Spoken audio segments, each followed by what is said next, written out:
أشهد أن لا إله إلا الله.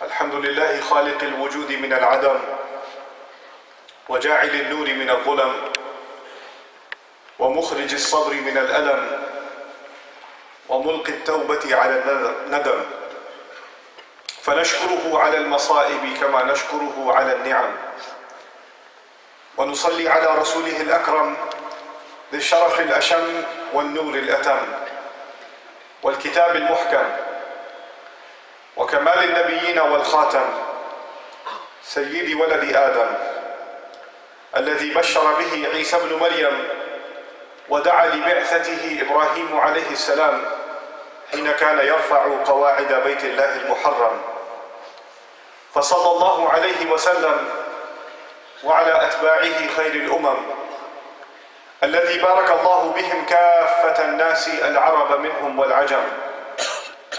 فالحمد لله الذي لم يتخذ ولدا ولم يكن له شريك في الملك ولم يكن له ولي من الذل وكبره تكبيرا.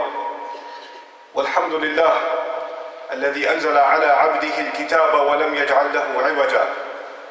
والحمد لله الذي نحمده ونستعينه ونستغفره ونؤمن به ونتوكل عليه ونعوذ به من شرور أنفسنا ومن سيئات أعمالنا، من يهده الله فلا مضل له ومن يضلل فلا هادي له، ونشهد أن لا إله إلا الله وحده لا شريك له، ونشهد أن محمدا عبد الله ورسوله أرسله الله تعالى بالهدى ودين الحق ليظهره على الدين كله وكفى بالله شهيدا، فصلى الله عليه وسلم تسليما كثيرا كثيرا.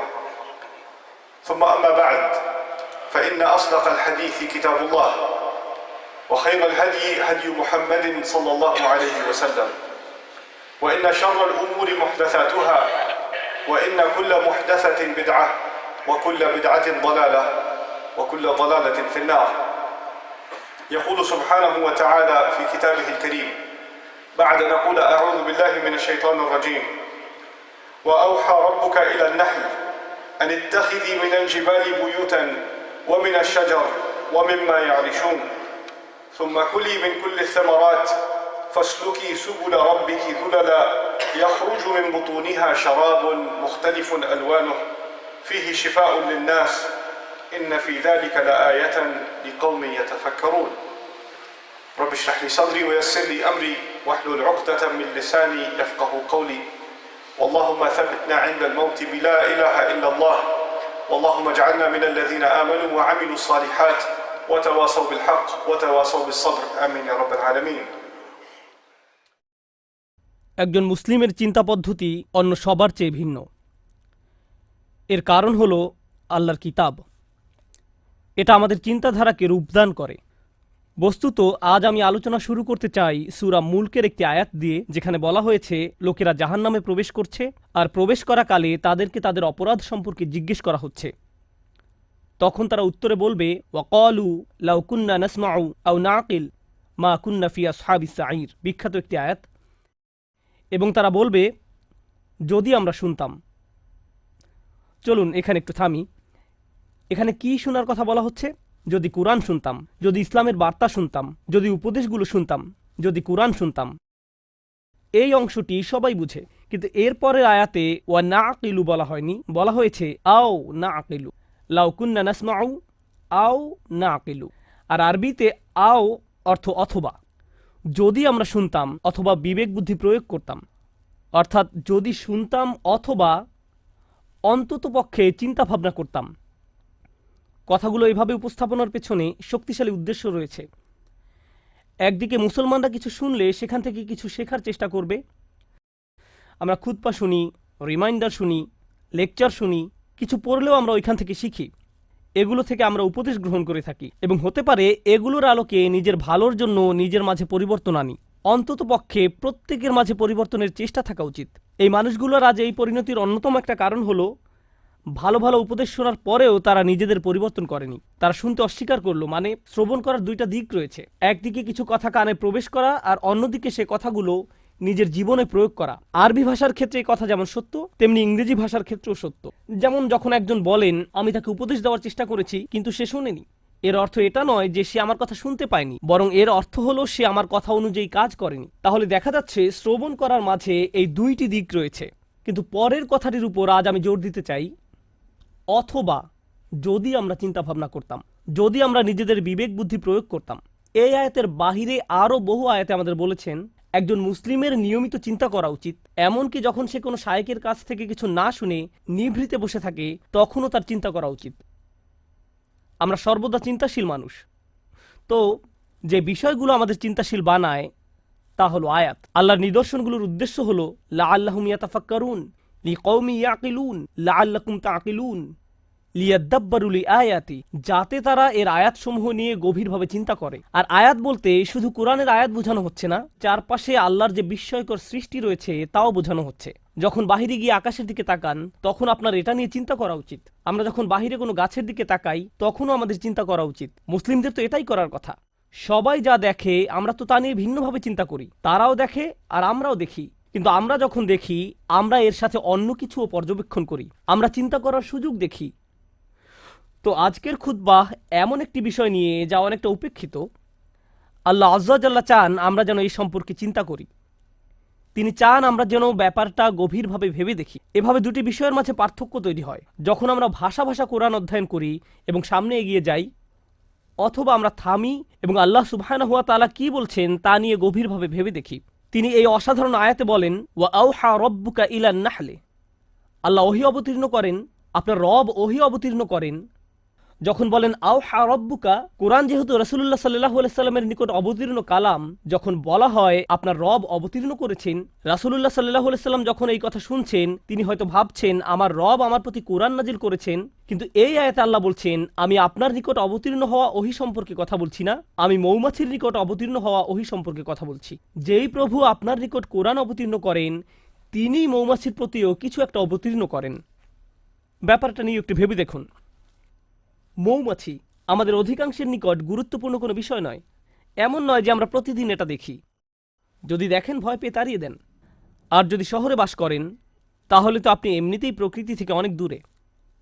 মোটের উপর আমরা ইট পাথরের শহরে থাকি। আল্লাহর সৃষ্ট বিস্ময়কর প্রকৃতির সাথে আমাদের সাক্ষাৎ হয় কদাচিৎ। যে একটি সৃষ্টিকে এখনও এড়ানো যায় না তা হলো আকাশ। আকাশ সব সময় উপস্থিত। যারা ব্যস্ত শহরে বাস করেন তাদের এমনকি উপরের দিকে তাকানোরও সময় থাকে না। তারা আশেপাশে তাকান, বাসে যাতায়াত করেন, তারা এমনকি আকাশও দেখেন না। তাহলে আমরা কি নিয়ে ভাবব? আমরা এমনকি নিজেদের জন্য চিন্তা করার সময় পাই না, বা আল্লাহ আমাদের যা নিয়ে চিন্তা করতে বলেন তা নিয়েও ভাববার সময় পাই না। তো এই খুতবাতে আমি আপনাদের এমন জিনিস নিয়ে চিন্তা করতে বলবো যা আমরা সম্পূর্ণরূপে উপেক্ষা করি। একটি মৌমাছি, বিশেষ করে আল্লাহ আজ্জা জাল্লা তার রাসূল সাল্লাল্লাহু আলাইহি সাল্লামকে বলেন এমন এক ধরনের ওহী আছে যা আমি আপনার নিকট অবতীর্ণ করেছি মৌমাছির প্রতি। সুবহানাল্লাহ। আমাদেরকে মৌমাছি নিয়ে চিন্তা করতে হবে, কারণ কোরআনে আল্লাহ যা কিছু বলেছেন সব কিছু আমাদের হেদায়েতের জন্য। তাই একজন বিশ্বাসী হিসেবে এই ক্ষুদ্র সৃষ্টির প্রতি আমাদের এখন অন্যরকম একটা শ্রদ্ধা তৈরি হয়েছে, কারণ আল্লাহ বর্ণনা করেছেন এই ক্ষুদ্র সৃষ্টি আল্লাহর ওহী গ্রহণ করে থাকে। আল্লাহ এমন কথা গরু সম্পর্কে বলেননি, তিনি এমন কথা উট সম্পর্কেও বলেননি, তিনি পাখি সম্বন্ধেও এমনটি বলেননি। ওই প্রাণীগুলোর কথাও তিনি উল্লেখ করেছেন। তিনি বহু প্রাণীর নাম উল্লেখ করেছেন কোরআনে। অন্য অনেক সৃষ্টির কথা কোরআনে এসেছে, কিন্তু ওহীর ব্যাপারটি যা আমাদের মনোযোগকে বিশেষভাবে আকর্ষণ করেন, এই সৃষ্টির মাঝে বিশেষ কিছু রয়েছে যার দরুন আল্লাহ আমাদেরকে এর প্রতি মনোযোগ দিতে বলেছেন। আর এটা একটা ভাবনার বিষয়। প্রকৃতপক্ষে যদিও এটা আজকের খুতবার বিষয় নয়, ব্যক্তিগতভাবে কয়েক মাস পূর্বে যখন আমি এই আয়াত নিয়ে গবেষণা করছিলাম, আমি মৌমাছির উপর নির্মিত 5-6টা ডকুমেন্টারি দেখেছিলাম। কারণ আল্লাহ চান আমরা যেন এই জীবটাকে কদর করি। আল্লাহ একে ওহী দিচ্ছেন, তাই এই প্রাণীটি যাই করুক না কেন তার সাথে ওহীর একটা সম্পর্ক আছে। এটি ওহীর দ্বারা অনুপ্রাণিত হয়ে কাজ করে। আমি মৌমাছি সম্পর্কে বেশি কিছু জানতাম না, তাই আমাকে এই বিষয়ে অধ্যয়ন করতে হয়েছিল। আমি এই অধ্যয়নকে ইসলামী অধ্যয়ন মনে করি। ডকুমেন্টারি দেখে দেখে মৌমাছির জীবন প্রণালী শেখা এবং নোট করা আমার জন্য এটা আল্লাহর দ্বীন অধ্যয়ন করার নামান্তর। কারণ এই বিষয়টা নিয়ে আল্লাহ আমাদেরকে চিন্তা করতে বলেন। আল্লাহর এই কিতাব থেকে জ্ঞান এবং প্রজ্ঞা অর্জন করতে হলে আমাদের দৃষ্টিভঙ্গির প্রসারতা থাকা জরুরি। যাই হোক, এই আয়াতে আল্লাহ বলেন আনিত্তাখিযি মিনাল জিবালি বুয়ুতা, আল্লাহ মৌমাছির প্রতি ওহী নাজিল করেন। ইত্তাখিযি এর অর্থ সরাসরি আদেশ। ইত্তাখিযি এখানে প্রত্যাশিত ভাষা হওয়ার কথা ছিল আনতাত্তাখিযা মিনাল জিবালি বুয়ুতান, পাহাড়ে। এর বাসা নির্মাণ করা উচিত পাহাড়ে। ওয়ামিনাশ শাজারি এবং গাছে। ওয়ামিম্মা ইয়ারিশুন এবং তারা যে গৃহ নির্মাণ করে তাতে, অর্থাৎ মৌচাষীরা এর জন্য যে খাঁচা নির্মাণ করে, যে গৃহ নির্মাণ করে তাতে। তাহলে মানুষ তাদের জন্য যে খাঁচা তৈরি করে তাতেও এরা বাসা তৈরি করতে পারে। এখন আমরা এই আয়াত থেকে যা শিখি, প্রথমত আল্লাহ বিশেষভাবে উল্লেখ করলেন তিনি মৌমাছিকে সরাসরি আদেশ দিয়ে থাকেন। ইত্তাখিযি ব্যাকরণের দিক থেকে ফেলে আমরের মধ্যম পুরুষে ব্যবহৃত হয়েছে। আল্লাহ সরাসরি মৌমাছির সাথে যোগাযোগ করে বলছেন তার কোথায় বাসা বানানো উচিত। এই আদেশের আরেকটি অসাধারণ উপকার হলো, যদি কখনো মধু বা মধু উপজাত কোনো দ্রব্য খেয়ে থাকেন, পৃথিবীতে যার বিশাল বাজার রয়েছে, প্রকৃতপক্ষে এটা শুধু মধু নয়, অধিকাংশ খামার, উদাহরণস্বরূপ ক্যালিফোর্নিয়াতে রয়েছে পৃথিবীর সবচেয়ে বড় কাঠবাদামের খামার। পৃথিবীর 90% কাঠবাদাম আসে সেখান থেকে, আর এর সবটা আসে মূলত মৌমাছির সাহায্যে, যারা বিভিন্ন রকম কাঠবাদামের গাছ থেকে ফুলের রেণু সংগ্রহ করে এবং পরাগায়নে সাহায্য করে, এবং এজন্য কৃষকরা সেখানে মৌ চাষ করে। এখন আল্লাহর প্রতি ওহী নাজিল করে বলেন তুমি বাসা বানাতে পারো পাহাড়ে, বাসা বানাতে পারো গাছে। যদি আল্লাহ না বলতেন ওয়ামিম্মা ইয়ারিশুন, তাহলে আপনারা মৌমাছির বাসা পেতেন শুধুমাত্র পাহাড়ে এবং গাছে। আমরা কখনোই মৌ চাষ করতে পারতাম না। কিন্তু তিনি বলেছেন ওয়ামিম্মা ইয়ারিশুন, যেন আমি আর আপনি মধু খাওয়ার স্বাদ উপভোগ করতে পারি। কারণ আল্লাহ একে অনুমতি দিয়েছেন মানুষের তৈরিকৃত বাসায় মৌচাক নির্মাণের জন্য, যেন আমরা এর চাষ করতে পারি। ব্যাপারটা নিয়ে একবার ভেবে দেখুন। এই ভাবনা আমাদেরকে এই সত্য অনুধাবন করতে সাহায্য করে যে আল্লাহর সৃষ্টি জগৎ থেকে যত কিছু আমরা উপভোগ করতে পারছি, এর কারণ আল্লাহ এদেরকে সরাসরি আদেশ করেছেন আমাদের সেবা করার জন্য। এই ক্ষেত্রে মৌমাছিকে আদেশ করা হয়েছে আমাদের সেবা করার জন্য। তাই যখন মানুষ মৌ বক্স নির্মাণ করে, তুমি তাকে নিজের বাসা হিসেবে গ্রহণ করে নাও। কিন্তু আজ আসলে যে বিষয়টা নিয়ে কথা বলতে চাই তা হলো এই ক্ষুদ্র সৃষ্টি থেকে কিছু পথ নির্দেশনা। শুধু এই সৃষ্টির কদর করা নয়, বরং কিছু হেদায়েত। আর আমি এমন কিছু শিক্ষা এর কাছ থেকে পেয়েছি যা আমাকে সম্পূর্ণ হতবুদ্ধি করে দিয়েছে। আমি রাসূলুল্লাহ সাল্লাল্লাহু আলাইহি সাল্লামের একটি হাদিস পেয়েছি, ওয়াল্লাযী নাফসি বিয়াদিহি, আমি সেই সত্তার শপথ করে বলছি যার হাতে আমার প্রাণ। আল্লাহ রসুল সাল্লাল্লাহু আলাইহি সাল্লাম কোনো শপথ করা ছাড়াই যা ইচ্ছা বলতে পারতেন, কিন্তু তিনি সর্বপ্রথম আল্লাহর নামে শপথ করেছেন, কারণ তিনি এখন যা বলতে যাচ্ছেন নিশ্চয়ই তা আশ্চর্যজনক কোনো বিষয়। তিনি বলেন ইন্না মাসালাল মুমিন কামাসালিল নাহলা, ঠিক মৌমাছির মতো। মুমিনের উদাহরণ হলো ঠিক মৌমাছির মতো। আমি বসে থেকে ভাবলাম সুবহানাল্লাহ, আল্লাহ প্রথমে আমাদের বলছেন তিনি মৌমাছির প্রতি ওহী প্রেরণ করেন, আর এখন রাসূলুল্লাহ সাল্লাল্লাহু আলাইহি সাল্লাম বলছেন তুমি যদি মুমিন হতে চাও তাহলে ঠিক মৌমাছির মতো হও। মৌমাছির মতো হলে কি হবে, আর কিভাবে মৌমাছির মতো হব? মৌমাছি আমাকে আমার ঈমান সম্পর্কে কি শেখাবে? কিভাবে একজন বিশ্বাসীর মতো বাঁচতে হবে এ ব্যাপারে মৌমাছি কি শেখাবে?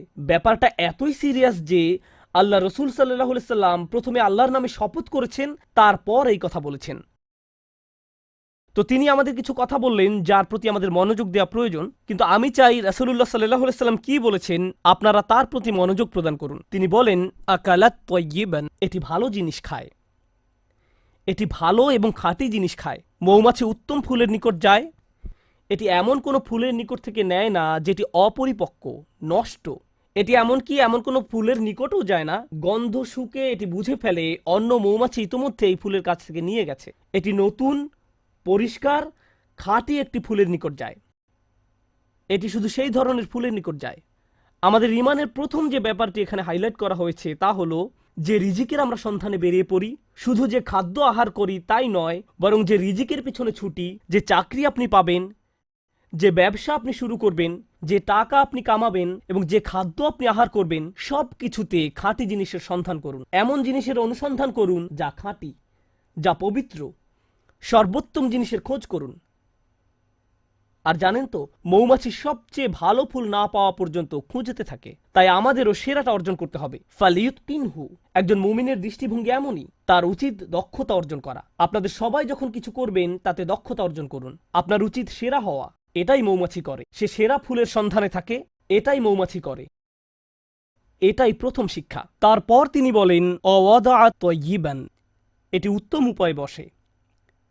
যেভাবে এটি ফুলের উপর বসে তা খুব সুন্দর। ব্যাপারটা ভালো এবং খাঁটি। আর আপনাকে এ সম্পর্কে গবেষণা করতে হবে। মৌমাছি নিয়ে গবেষণা না করলে তো এটা আপনি জানতে পারবেন না। মৌমাছি নিয়ে অধ্যয়ন করলে জানতে পারবেন তারা শুধু সে ফুলের কাছেই পরাগ নিয়ে যায় যে ফুলের পরাগ দরকার। মৌমাছি যখন কোনো ফুল থেকে মধু নিতে যায়, তারা ওই ফুল থেকে মধু নিবে না যদি না তারা ওই ফুলকে আরো বেশি কিছু দেয়। তারা একে জীবন দিবে, পরাগ দিবে। আমাদের সবার জীবনে বিভিন্ন রকম সম্পর্ক রয়েছে, ঠিক যেমন মৌমাছির ফুলের সাথে সম্পর্ক আমাদের প্রত্যেকের সম্পর্ক রয়েছে। আপনার আমার প্রতিটি সম্পর্কের ক্ষেত্রে আপনি কিছু নেন এবং কিছু দিয়ে থাকেন। আপনার বিবাহের ক্ষেত্রে আপনি কিছু দিয়ে থাকেন এবং কিছু নিয়ে থাকেন। যখন আপনি পিতা বা মাতা হন, যখন আপনি একজন শিক্ষক, তখন আপনি কিছু দিয়ে থাকেন এবং কিছু নিয়ে থাকেন। যখন আপনি কারো চাকরি করেন বা মালিক পক্ষের হয়ে থাকেন, তখনও কিছু নিয়ে থাকেন এবং কিছু দিয়ে থাকেন। কিন্তু মৌমাছি যা কিছু নেয় তার চেয়ে অনেক বেশি দিয়ে থাকে। এটি নেওয়ার চেয়ে দেয় অনেক বেশি, আর যা প্রদান করে তা গ্রহীতার জীবনকে উন্নত করে। আর যা নিয়ে যায় তা গ্রহীতার কোনো ক্ষতি করে না। এটি ফুল থেকে যা নেয় তা ফুলের কোনো ক্ষতি করে না। এটি ফুলের উপর পা গুলো রাখে খুব সুন্দর করে। প্রসঙ্গত, ফুলের খুব কোমল জায়গায় মৌমাছিকে বসতে হয়। ফুলের তুলনায় মৌমাছি ভারী একটা জীব। যদি সে তার সম্পূর্ণ ওজন ফুলের ওই কোমল জায়গায় রাখে, তাহলে এটি ভেঙে যেতে পারে। তাই এটি ভাসতে থাকে, পুরো ওজন ফুলের উপর রাখে না। এটি পাখাগুলোকে ঝাপটাতে থাকে যেন সম্পূর্ণ ওজন ফুলের উপর না রাখতে হয়। আমরা এখান থেকে কি শিখছি? আপনার একটি সম্পর্ক আছে, কিন্তু আপনি শুধু দাবি করতে থাকেন, চাইতে থাকেন। তারপর এক সময় আপনার প্রিয় বন্ধু, আপনার কর্মচারী, আপনার স্বামী বা স্ত্রী, তাদের ধৈর্যের বাঁধ ভেঙে যায়। আপনার কিছু জিনিস দরকার, হ্যাঁ আমি একমত, কিন্তু অতিরিক্ত নিতে যাবেন না। তাদেরকে এমন চাপে ফেলবেন না যে তারা ভেঙে পড়বে। আর যদি কিছু চান তাহলে বেশি করে প্রদান করুন। তার জন্য কিছু নিয়ে আসুন, তারপর দাবি করুন। আর যখন চাইবেন কম করে চান, জাস্ট যতটুকু দরকার, যতটুকু প্রয়োজন। তাহলে আচ্ছা, এটা সুন্দরভাবে বসে, ভালো একটি জায়গা খুঁজে নিয়ে বসে, এটা সুন্দরভাবে আহার করে। এর আরেকটি উপকার হলো, যদি অন্য কোনো মৌচাকের মৌমাছি পাশ দিয়ে অতিক্রম করে এবং দেখে যে একটি মৌমাছি এই ফুল থেকে আহার করছে, তখন সে এখানে এসে কোনো ঝামেলা বাঁধায় না। কারণ যদি দুইটি আলাদা মৌচাকের মৌমাছি একটি ফুলের উপর গিয়ে বসে, তখন ফুলের ক্ষতি হয়ে যায়, এর আর পরাগায়ন হয় না, ফুলটি এর ফলে মারা যায়। তাই মৌমাছি ব্যাপারটা বুঝতে পারে। সে জানে যে এই ফুলের সাথে ওই মৌচাকের সম্পর্ক গড়ে উঠেছে, আমার আর এর কাছে যাওয়া উচিত নয়। এবং গন্ধ শুঁকে বুঝতে পারে। এরপর সে অন্য আরেকটি ফুলের নিকট যায় যাকে স্পর্শ করা হয়নি এখনো। আর আমরা কি করি? কেউ একটা দোকান খুললো, আরেকজন দেখে ভাবলো ভালো ব্যবসা, আমারও ঠিক একই রকম একটা দোকান দিতে হবে রাস্তার ওই পাশে। আর ওই লোকের সব কাস্টমার নিয়ে যায়। যখনই কোনো কাস্টমার ওই ব্যক্তির দোকানে যেতে নেয়, এই ভাই এদিকে আসেন, আপনাকে একটা জিনিস দেখাই। আমরা কি করি? আরো শত শত জায়গা আছে যেখানে আমি দোকান দিতে পারি। আল্লাহ রিজিক প্রশস্ত, আমাকে তার প্লেটের ভাত নিজের প্লেটে তুলে নিতে হবে না। কিন্তু এটাই আমরা করি। মানুষ এমন কৃপণের কৃপণ। আমি এমন মুসলিম চাকরিজীবীর কথা জানি যারা অনেক টাকা কামায়। আমি এমন ডাক্তারদের কথা জানি যারা যথেষ্ট টাকা আয় করে। তারপর হয়তো কোনো মেডিকেল কলেজের ছাত্র যে হাসপাতালে ইন্টার্নশিপ খুঁজছে, আর এই ডাক্তার তার জন্য সুপারিশ করে না, কারণ হয়তো 5 বছর পরে সে আমার চেয়ে বেশি আয় করবে। আমি এটা চাই না। এভাবে আমরা একে অন্যকে সাহায্য করতে চাই না। অথচ একজন বিশ্বাসীর মনোভাব হওয়া উচিত ছিল এরকম, আচ্ছা সে তার রিজিক এখানে আয় করছে, আমার উচিত অন্য কোনো জায়গা যাওয়া। আমার তার রিজিকে ভাগ বসানোর দরকার নেই। পুঁজিবাদী সমাজের মতো গলা কাটার দরকার নেই। আপনি এই দুনিয়াতে অন্য মানুষের রিজিক দখল করে নিজের টাকা আয় করতে আসেননি। আমি শুধু আমার লাভ বুঝি, আমি এছাড়া অন্য কিছু বুঝি না। সুবহানাল্লাহ।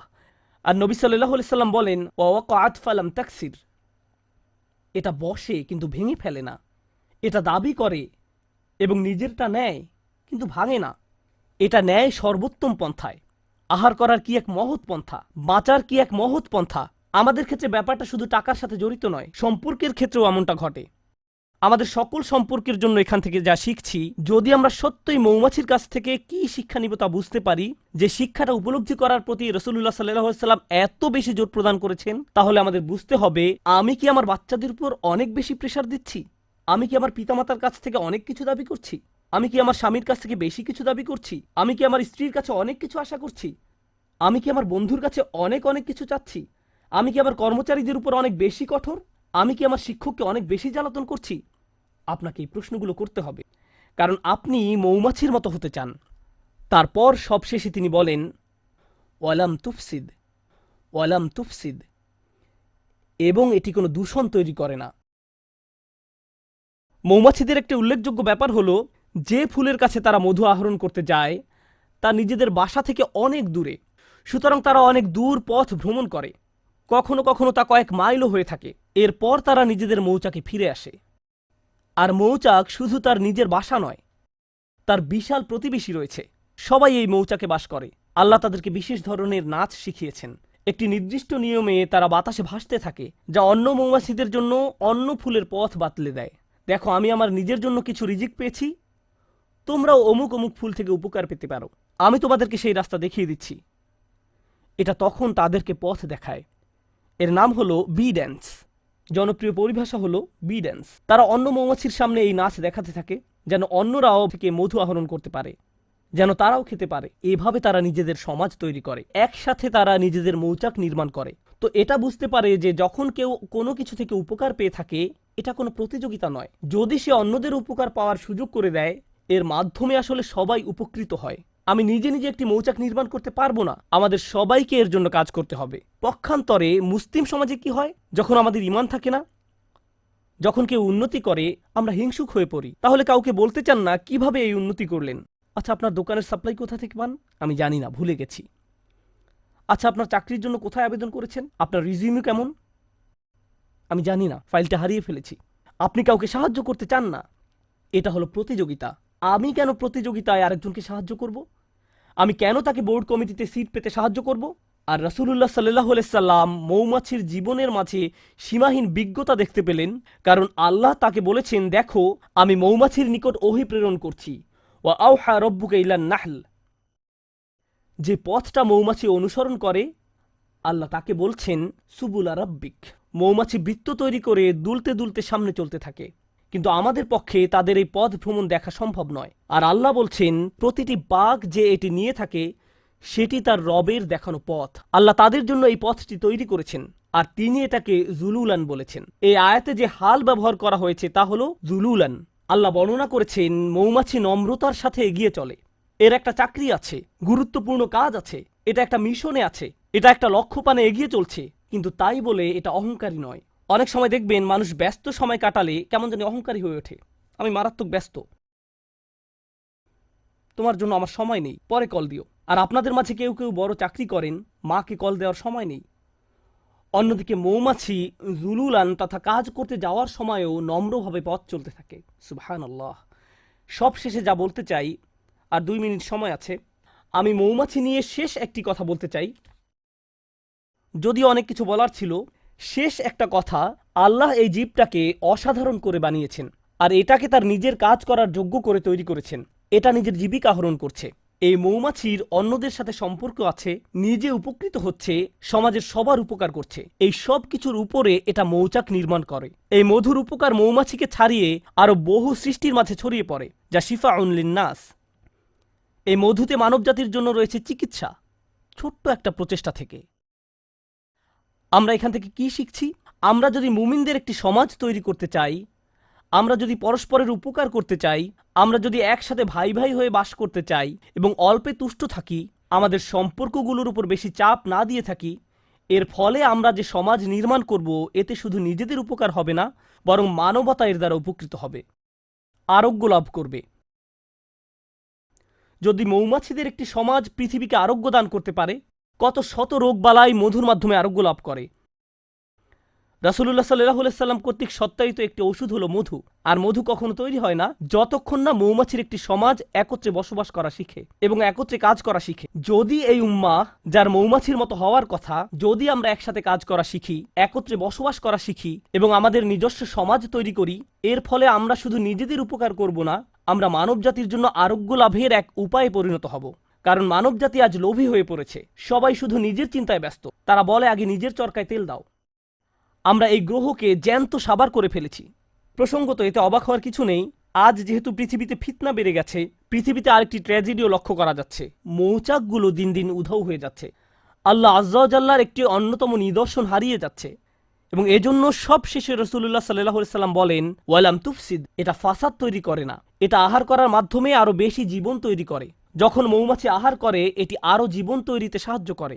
আজকের দুনিয়ায় যেভাবে ম্যানুফ্যাকচারিং ইন্ডাস্ট্রিগুলো কাজ করে, যেভাবে আপনি ভোগ করি, আমরা জীবন বৃদ্ধি করি না, বরং আমরা উৎপাদন করি উল্লেখযোগ্য পরিমাণে মৃত্যু ঘটানোর মাধ্যমে। আমরা পৃথিবীতে অনেক বেশি দূষণ তৈরি করি, আমরা অনেক বেশি সামাজিক অপচয় এবং অর্থনৈতিক অপচয় তৈরি করি, আমরা দুনিয়াতে ফাসাদ তৈরি করি। আর রাসূলুল্লাহ সাল্লাল্লাহু আলাইহি সাল্লাম বলছেন, মৌমাছির মতো ভোগ করতে শেখো, যেন পৃথিবীতে ফাসাদ তৈরি করা থেকে বিরত থাকতে পারো, পৃথিবীকে আরো বাসযোগ্য করে তোলো। তোমরা তোমাদেরটা নিতে পারো, কিন্তু এর মানে এটা নয় যে পৃথিবীকে এর জন্য বিশাল মূল্য দিতে হবে, পরবর্তী প্রজন্মকে এর জন্য মূল্য দিতে হবে। আল্লাহ আমাদেরকে এর কদর করতে সাহায্য করুন, আমাদের চিন্তাশীল মানুষে পরিণত করুন। আল্লাহ আমাদেরকে গভীর জ্ঞানপূর্ণ এক ধর্মদান করেছেন। আল্লাহর শপথ, যদি এই ধর্ম নিয়ে চিন্তা করেন তাহলে এটা অন্যরকম এক বিষয়। আর যদি সারা জীবন ধরে শুধু অনুসরণ করে আসছেন কিন্তু কোনোদিন এই ধর্ম নিয়ে চিন্তা করেননি, তাহলে এটা সম্পূর্ণ ভিন্ন রকম একটা বিষয়। আল্লাহ আমাদের চিন্তাশীল মানুষে পরিণত করুন, ভাবুক মানুষে পরিণত করুন, এবং এমন মানুষে পরিণত করুন যারা আসলেই কোরআনের আয়াত নিয়ে চিন্তা করতে পারে এবং রাসূল সাল্লাল্লাহু আলাইহি সাল্লামের হাদিসের গভীর শিক্ষা নিয়ে ভাবতে পারে। বারাকাল্লাহু লি ওয়া লাকুম ফিল কুরআনিল হাকিম ওয়া নাফা'নি ওয়া ইয়্যাকুম বিল আয়াতি ওয়া যিকরিল হাকিম। أشهد أن لا